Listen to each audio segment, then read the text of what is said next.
Sunspots, we now know, are intense magnetic fields which appear at times of higher solar activity. But for many hundreds of years, long before this was properly understood, astronomers around the world used to count the number of sunspots in the belief that more spots heralded warmer weather.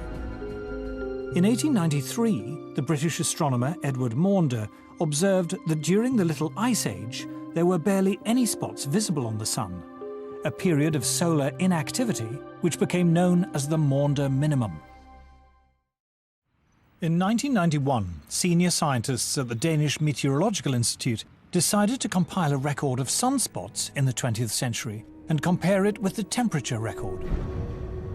What they found was an incredibly close correlation between what the Sun was doing and changes in temperature on Earth.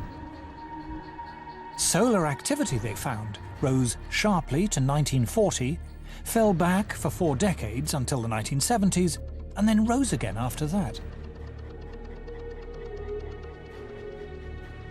When we saw this correlation between the temperature and solar activity or sunspot cycle lengths, then people said to us, okay, it can be just a coincidence. So how can we prove that it's not just a coincidence? Well, one obvious thing is to have a longer time series or different time series. Then we went back in time. So Professor Friis Christiansen and his colleagues examined 400 years of astronomical records to compare sunspot activity against temperature variation. Once again, they found that variations in solar activity were intimately linked to temperature variation on Earth. It was the Sun, it seemed, not carbon dioxide or anything else, that was driving changes in the climate. Nos expériences montraient de façon très claire que lorsque l'activité magnétique du Soleil était plus importante, la température de la Terre était plus élevée.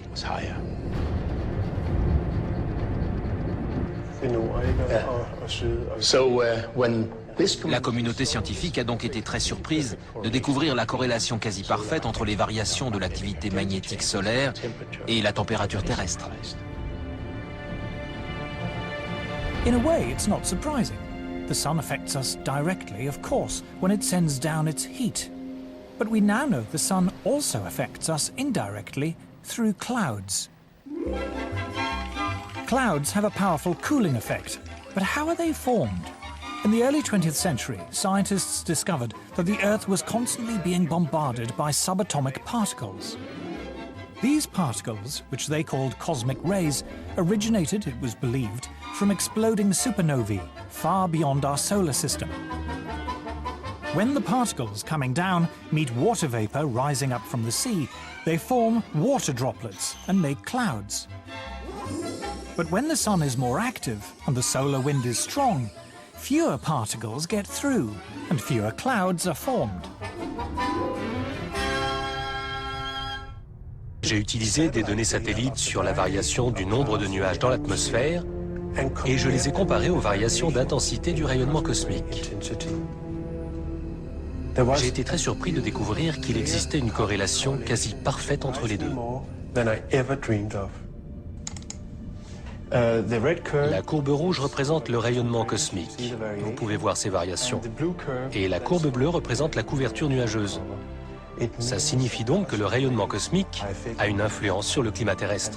C'est fascinant, car ça implique que l'espace a un impact direct sur nous. Just how powerful this effect was became clear only recently, when an astrophysicist, Professor Nir Shaviv, decided to compare his own record of cloud-forming cosmic rays with the temperature record created by a geologist, Professor Jan Weitzer, going back 600 million years. What they found was that when cosmic rays went up, the temperature went down. When cosmic rays went down, the temperature went up. Clouds and the Earth's climate were very closely linked. To see how close, you just flip the lines. We just compared the graphs, just put them one upon the other, and it was just amazing. Jan Weitzer looked at me and says, you know, we have very explosive data here. I've never seen such vastly different records coming together so beautifully to show really what was happening over that long period of time. The climate was controlled by the clouds. The clouds were controlled by cosmic rays. And the cosmic rays were controlled by the sun. It all came down to the sun. If you had X-ray eyes, what appears as a nice, friendly yellow ball would appear like a raging tiger.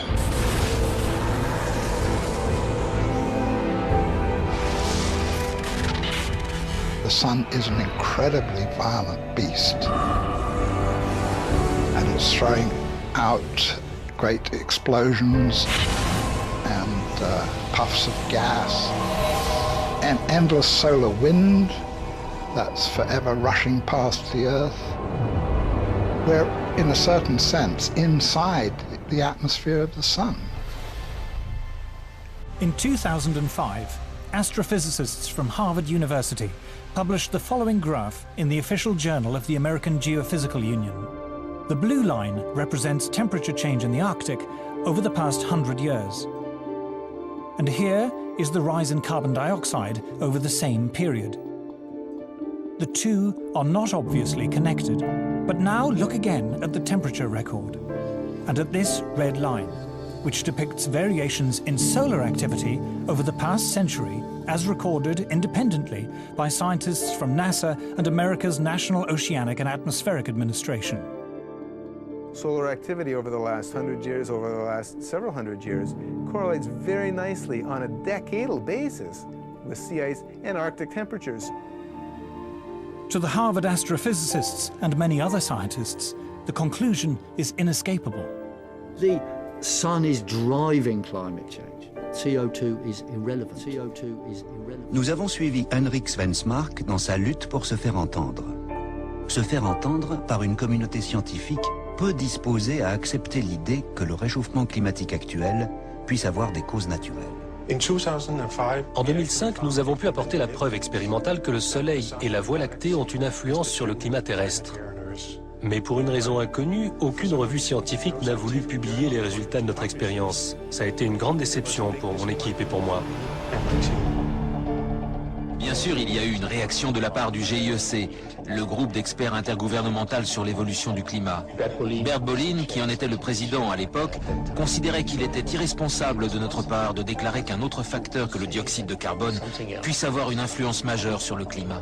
Nous n'avions fait que dévoiler des résultats scientifiques qui prouvaient que le Soleil, à travers son action sur les nuages, pouvait jouer un rôle majeur dans le réchauffement climatique. Depuis 25 ans, l'augmentation du dioxyde de carbone dans l'atmosphère est la théorie dominante grâce à laquelle on tente d'expliquer toutes les variations climatiques. Pourtant, si on étudie l'histoire du climat, il ne fait aucun doute que le Soleil a une importance capitale. Il faut en tenir compte. The analogy I use is like my car is not running very well. So I'm going to ignore the engine, which is the sun, and I'm going to ignore the transmission, which is the water vapor, and I'm going to look at one nut on the right rear wheel, which is the human-produced CO2. It's that, the science is that bad. Ce sujet prend une nouvelle dimension, car le réchauffement climatique est devenu un enjeu politique. Ça devient soudain politiquement incorrect. Aux États-Unis, il y a de très bons travaux de recherche sur le réchauffement climatique qui ne sont pas publiés uniquement parce que quelqu'un en a décidé ainsi. Une fiscalité écologique nouvelle, la taxe carbone, sera donc créée. Elle portera dès 2010 sur le pétrole, sur le gaz, sur le charbon, en fonction de leur contenu en gaz carbonique, qui est le principal gaz responsable du changement climatique.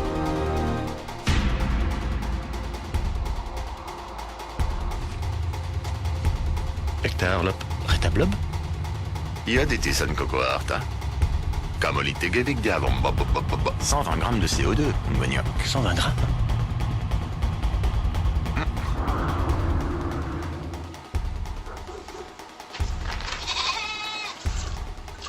Et donc là, c'est une femelle, n'est-ce pas? Elles sont plus douces, plus faciles à traire. Ah, quelle dextérité, hein, t'as vu? tout à coup, l'écologie va en intéresser plus d'un.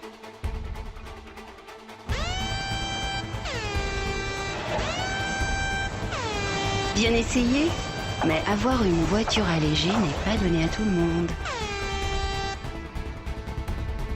En fondant Atmos, notre but était de vivre sans rejeter un seul gramme de CO2. Nous avons renoncé aux énergies fossiles, refusé tout produit manufacturé, banni tout ce qui venait de l'extérieur à cause du transport et même cessé de faire du feu. Et là, nous avons atteint notre idéal. 0 CO2 rejeté. Bien, mais quand vous me parlez, vous rejetez du CO2 pourtant, non? Pas du tout. On ne peut pas vivre sans rejeter de CO2. Tâchons déjà d'en rejeter un peu moins.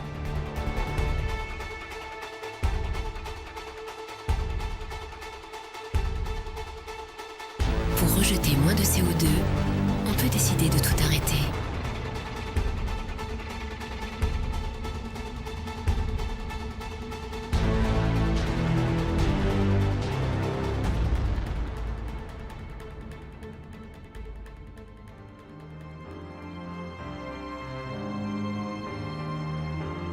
Il y a des gens qui croient que le gaz carbonique est un polluant. C'est invraisemblable.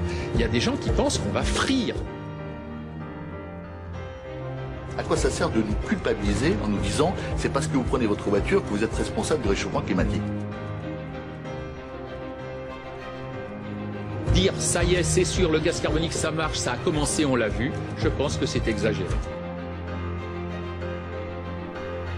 Ils ne savent pas de quoi ils parlent. C'est n'importe quoi. Ne nous culpabilisez pas inutilement. La réponse est clairement non. Il n'y aurait même rien de neuf sous le soleil. Les phénomènes exceptionnels ont toujours existé. Mais c'est ça qui me fait rigoler. C'est-à-dire que le GIEC a dit qu'il va y avoir une accentuation des phénomènes extrêmes. Mais ça a toujours existé. Bon sang, bonsoir. Nous avons suspecté depuis très longtemps qu'il y avait une conspiration.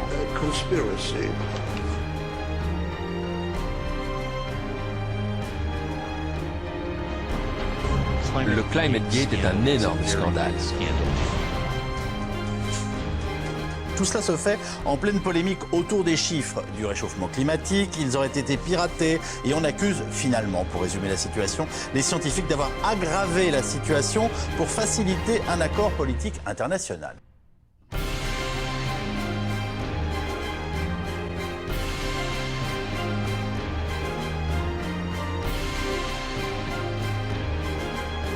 La faute grave du GIEC, c'est de nous faire croire que nous sommes les seuls responsables. Je dis c'est une faute grave parce que ça n'est pas vrai.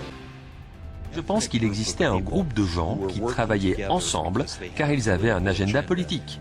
Ils ne cherchaient pas à faire avancer le savoir scientifique. Alors les critiques qui sont abattues sur certains travaux de ce formidable réseau mondial de scientifiques ne doivent pas faire perdre de vue l'essentiel. Le réchauffement climatique est une réalité. Qu'il y ait des contestations sur les méthodes, tant mieux. C'est d'ailleurs comme ça qu'on fait avancer la science. Le mail le plus sulfureux, on parle d'une astuce. Cette astuce est effectivement utilisée. Ne m'attendez pas qu'à ma question, vous me répondiez tout de go, mais bien entendu, nous manipulons les chiffres depuis des années, etc. Bien. Vous confondez le monoxyde de carbone et le dioxyde de carbone. Le monoxyde de carbone, ça, c'est ce que nos véhicules lâchent, là, puis qui est évidemment toxique. Mais le dioxyde de carbone, le CO2, c'est un gaz inoffensif, non toxique, non polluant. Vous confondez la pollution et le réchauffement climatique. Oui, les êtres humains polluent et c'est regrettable et il y a un combat à faire, puis il y a des actions à poser pour réduire la pollution de l'air, réduire la pollution des eaux. Mais la lutte à la pollution, c'est une chose. La lutte au CO2, qui est un gaz inoffensif et non toxique, c'en est une autre. Soit on croit que le changement climatique est une catastrophe qui s'abat sur le monde et on agit maintenant. Soit on n'y croit pas, et on prend la responsabilité de contredire la quasi-totalité des experts mondiaux sur le sujet. Mais il y a une chose qu'on ne peut pas faire, c'est dormir tranquillement en pensant qu'on n'a rien à changer. Soit on est responsable, soit on ne l'est pas. Nous sommes allés au Sénat. Philippe Richert prône une nouvelle loi sur l'air 10 ans après la première. Son constat est clair. Le système d'incitation fiscale sur les véhicules polluants est tout bonnement aberrant. Pour taxer une voiture, ou pour encourager la vente de voitures, le seul élément dont on tient compte, c'est les émissions de gaz à effet de serre. Par exemple, aujourd'hui, vous avez des voitures de marque française ou étrangère. On donne un malus lorsque on émet une quantité de CO2 qui est au-dessus d'un certain seuil. Que cette voiture émette beaucoup ou pas beaucoup de particules fines, ça ne joue pas. Ce que critique Philippe Richert, pourtant élu UMP, c'est la première mesure concrète du Grenelle de l'environnement. Un bonus sur les véhicules qui émettent peu de CO2, un gaz inoffensif pour la santé, mais responsable de l'effet de serre. La France, ce beau pays où les diesels sont désignés comme parmi les voitures les plus respectueuses de l'environnement.